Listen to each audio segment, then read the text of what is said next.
Olá, prezados professores, prezados alunos e alunas, mais um dia e hoje um dia mais do que importante também nesse momento, não é verdade? O que nós vamos fazer hoje? Nós temos a nossa aula de revisão. Então eu, professora Lúcia Santos, vou estar com vocês nesse primeiro momento. Vamos então dar início à nossa revisão.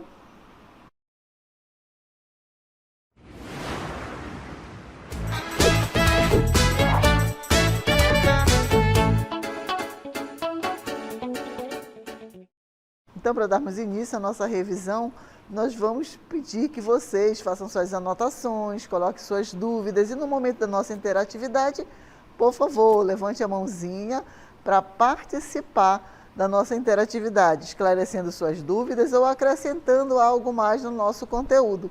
E para iniciarmos, nós vamos fazer, recordar, vamos revisitar qual o conteúdo. Vamos lá? Então, dentro do nosso conteúdo, trago para vocês aqui, vamos iniciar aquele conteúdo que falamos do quê? Cultura grega. E depois da cultura grega, nós passamos para a cultura romana, não é verdade? Trouxe o Coliseu aqui para vocês. E dentro dessas duas culturas, resgatando essas duas culturas, que são chamadas de greco-romanas, vem um novo movimento artístico que vai ser criado através de quê? Vai ser o Renascimento. Ele vai agregar essas duas culturas, a Grécia Antiga e a Roma Antiga. E nasce um novo formato de arte. Vamos ver uma imagem que representa dessa arquitetura. Então, ele pega a influência tanto grega como romana e vai agregar esses conhecimentos. Então, o Renascimento, ele foi um movimento muito mais do que importante, porque anteriormente, como nós já vimos lá no Barroco, tá? O Barroco, ele vai mudar toda uma forma de pensamento, aquilo que eu coloquei para vocês, aquela pérola perfeita que eu falei, lembram? Pois é o Renascimento, porque o Renascimento ele vai pegar a explicação do universo, a explicação do mundo e vai responder alguns questionamentos. O homem passa a ser o centro do universo nesse momento. O Renascimento ele vai trazer uma nova perspectiva de olhar a arte através da matemática, da ciência, certo? E da geometria. O homem nesse momento, os artistas, eles não vão ser somente uns artistas, eles vão ser um cientista, um inventor, como foi Leonardo da Vinci. E aí ele vai explicar, com base científico, alguns fenômenos que aconteciam, que antes era pela igreja, a questão medieval, a idade medieval, explicava que tudo vinha, era um castigo e tudo era movido através do religioso. O Renascimento diz, ei, a fé é importante, mas existem várias explicações. E através da ciência eles explicaram isso, através da matemática. Tanto é que a perspectiva teve início nesse momento no Renascimento. Então a perspectiva foi um recurso da arte muito importante. E a perspectiva, vocês viram que é o quê? Dá a sensação de um desenho numa área plana, vamos dizer, numa tela, e você ter a sensação que ela tem altura, largura e profundidade. Como que isso pode acontecer em uma tela, em uma parede? Justamente o recurso da perspectiva. Então agora nós vamos falar sobre esses conceitos que envolvem o Renascimento. Vamos ver? Então, o movimento artístico que chamamos de Renascimento nasceu na Itália, em Florença, nas primeiras décadas do século XV. Nos anos finais de 1400, tinha se espalhado por toda a Itália. Na primeira metade do século seguinte, quando Roma se sobrepunha a Florença, com o principal centro artístico, tinha alcançado os resultados mais clássicos.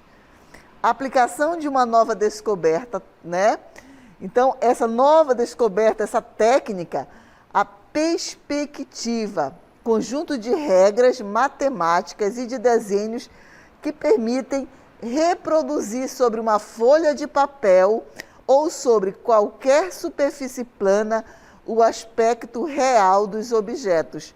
É aquilo que eu falei para vocês, a questão da perspectiva, que é o quê? 3D, altura, largura e profundidade. Continuando, além de reviver a antiga cultura greco-romana, ocorreram nesse período muitos progressos e intocáveis realizações no campo das artes, da literatura, das ciências, que superaram a herança clássica. E aí, dentro desse contexto, nós temos o quê? As características gerais do Renascimento. Vamos ver? Então, racionalidade, dignidade do ser humano, rigor científico, olha a palavra rigor, tá? Rigor científico, ideal humanista, reutilização das artes greco-romanas. Tá? Então, essas aí são as principais características desse movimento, o Renascimento. E aí, o que nós temos que falar desse período que envolve a arquitetura? Vamos ver? Então, a arquitetura na Renascença italiana, formada pelos princípios da geometria, formada pelos mesmos princípios da geometria harmoniosa, em que se observava a pintura e a escultura. A arquitetura recuperou o esplendor da Roma antiga. E aí, como nós vimos as principais características do Renascimento, aí nós vamos ver também as principais características de quê? Dessa arquitetura. Vamos ver?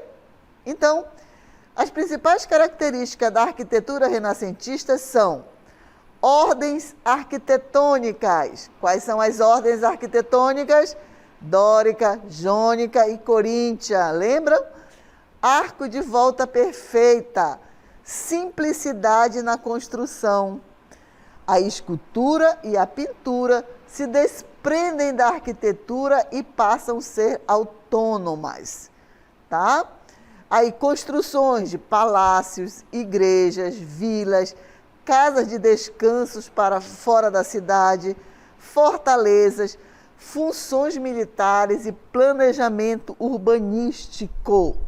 E aí, eu trouxe uma imagem para vocês, que eu vou estar resgatando aquele conceito de algumas linhas que falam sobre a perspectiva.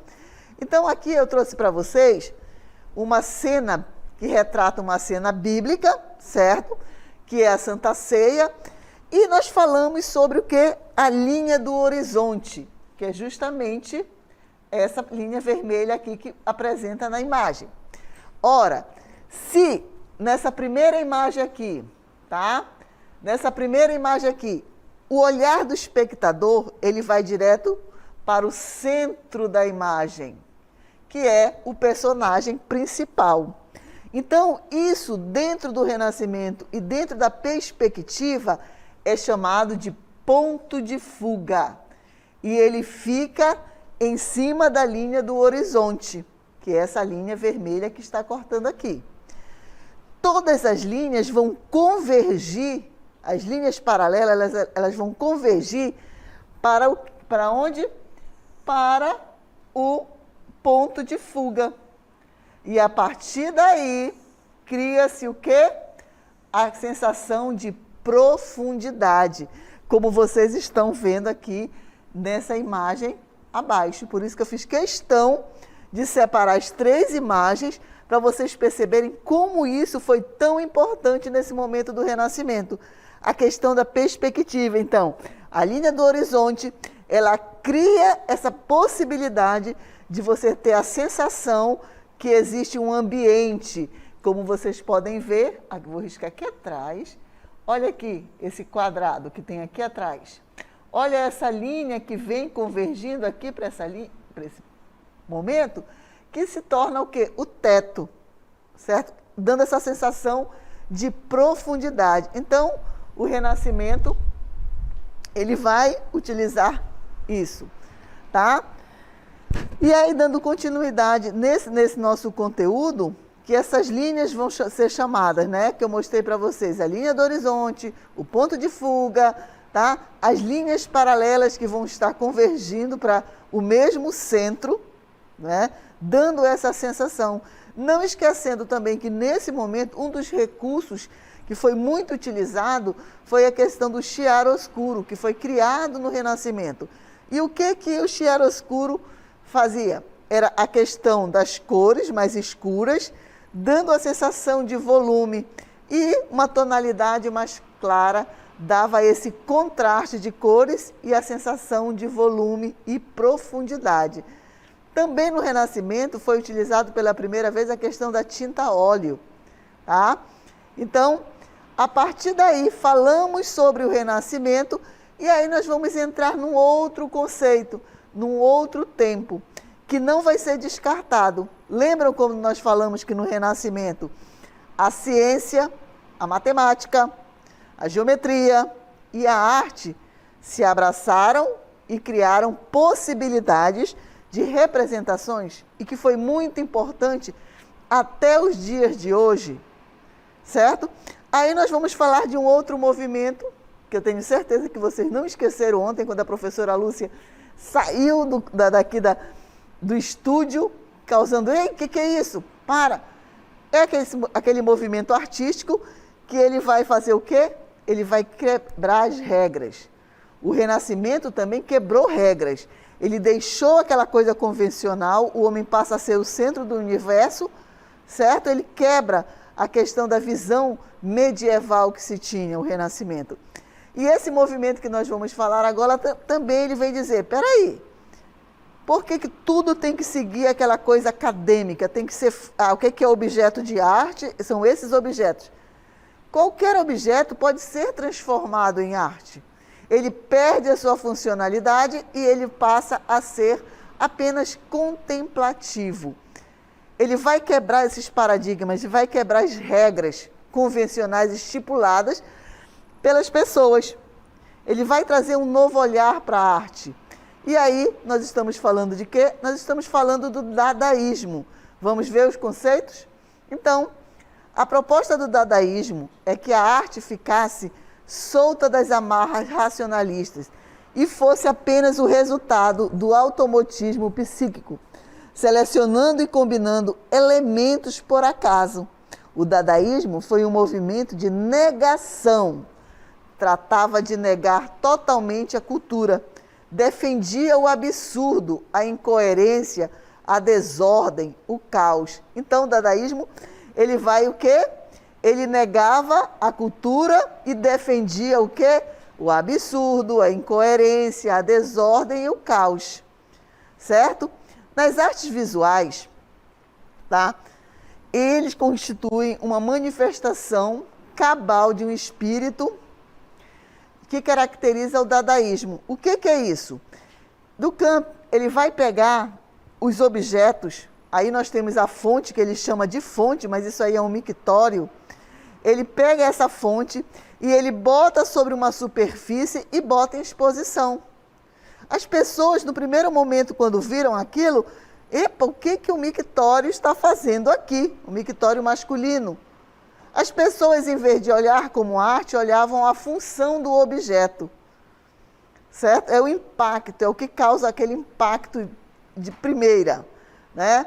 E aí, o que eles faziam com isso, os dadaístas?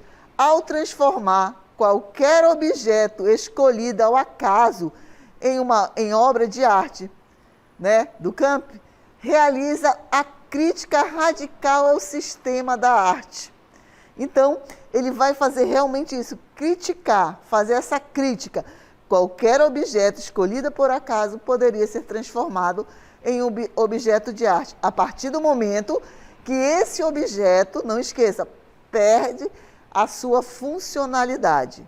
Quando o objeto perde a sua funcionalidade, ele passa, e apenas é contemplativo, ele passa a ser um objeto de arte.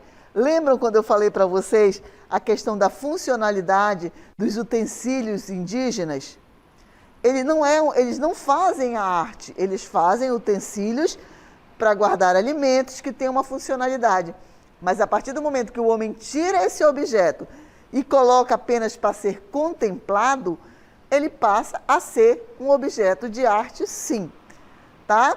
Então, continuando nossos conceitos sobre o dadaísmo, assim, os objetos utilitários sem nenhum valor estético em si são retirados do seu contexto original e levados à condição de obra de arte, ao ganhar uma assinatura em um espaço, exposição, museu ou galeria.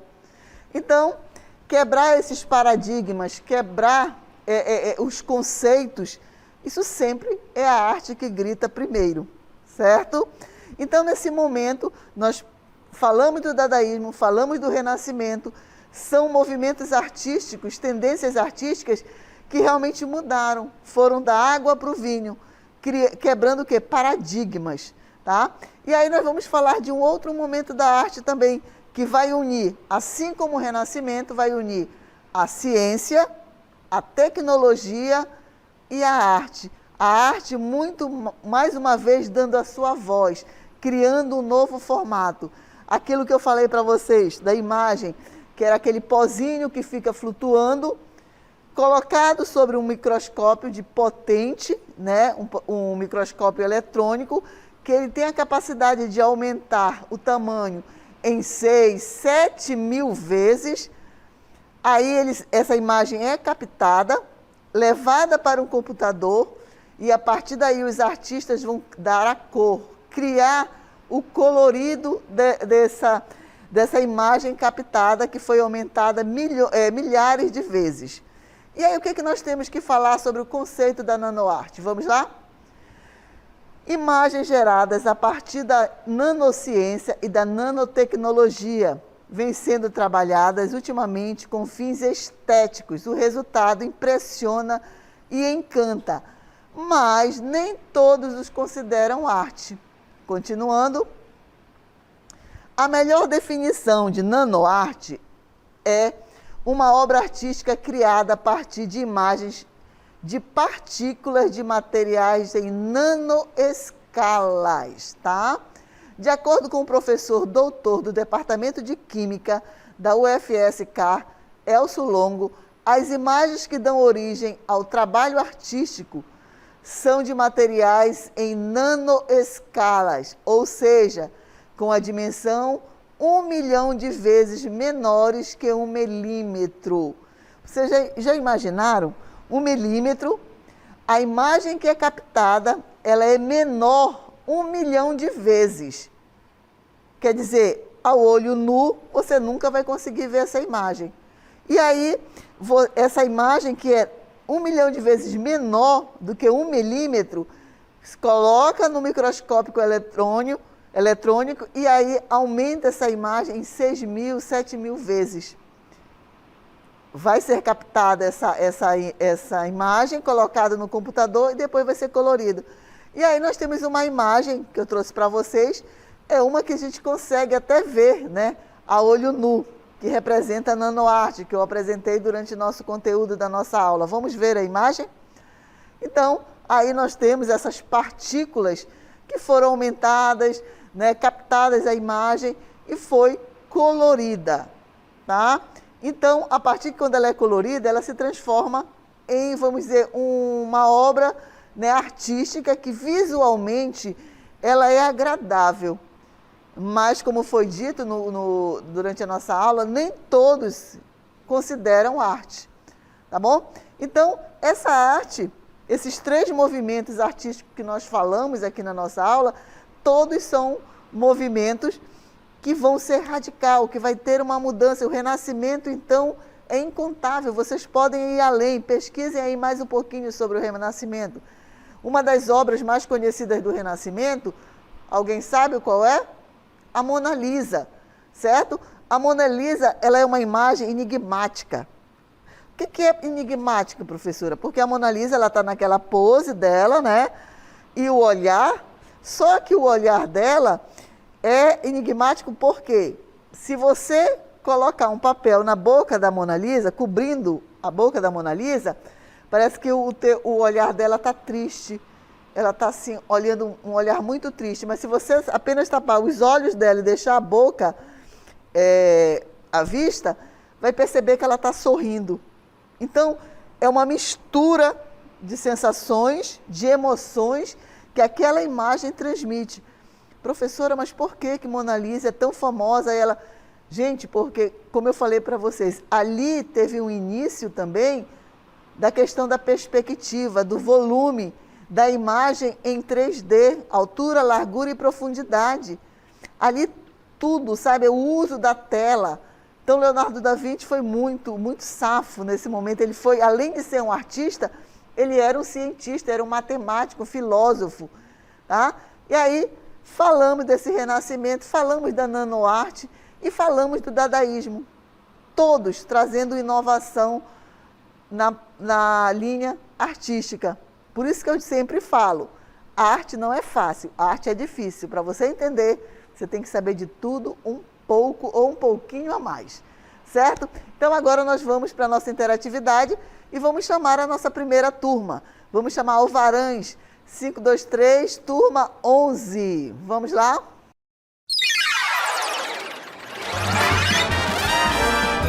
A sua aula continua no próximo vídeo.